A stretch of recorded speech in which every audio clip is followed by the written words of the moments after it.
Efendim dünyanın en iyi 37 şehri seçildi. Birincilik San Francisco'ya gitti. Listeye Türkiye'den sadece bir şehir girebildi ve bakın o şehir hangisi ve kaçıncı sırada? Görünen Kars'ın gözü, görünmez yarın gözü. Görünen Kars'ın gözü, görünmez yarın gözü.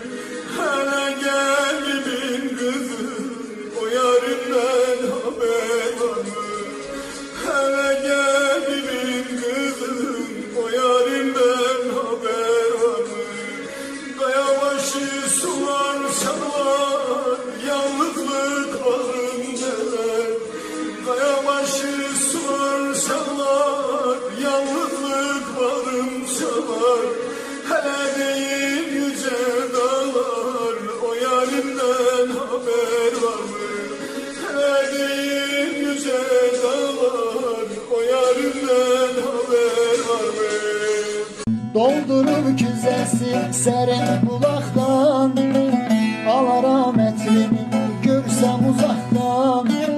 Mənə bir busə ver o gülü yanaqdan, eləsin dodaqdan bal yavaş yavaş.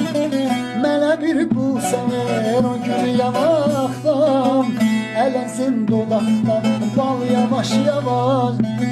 Ay kız gel yavaş yavaş, kolların boy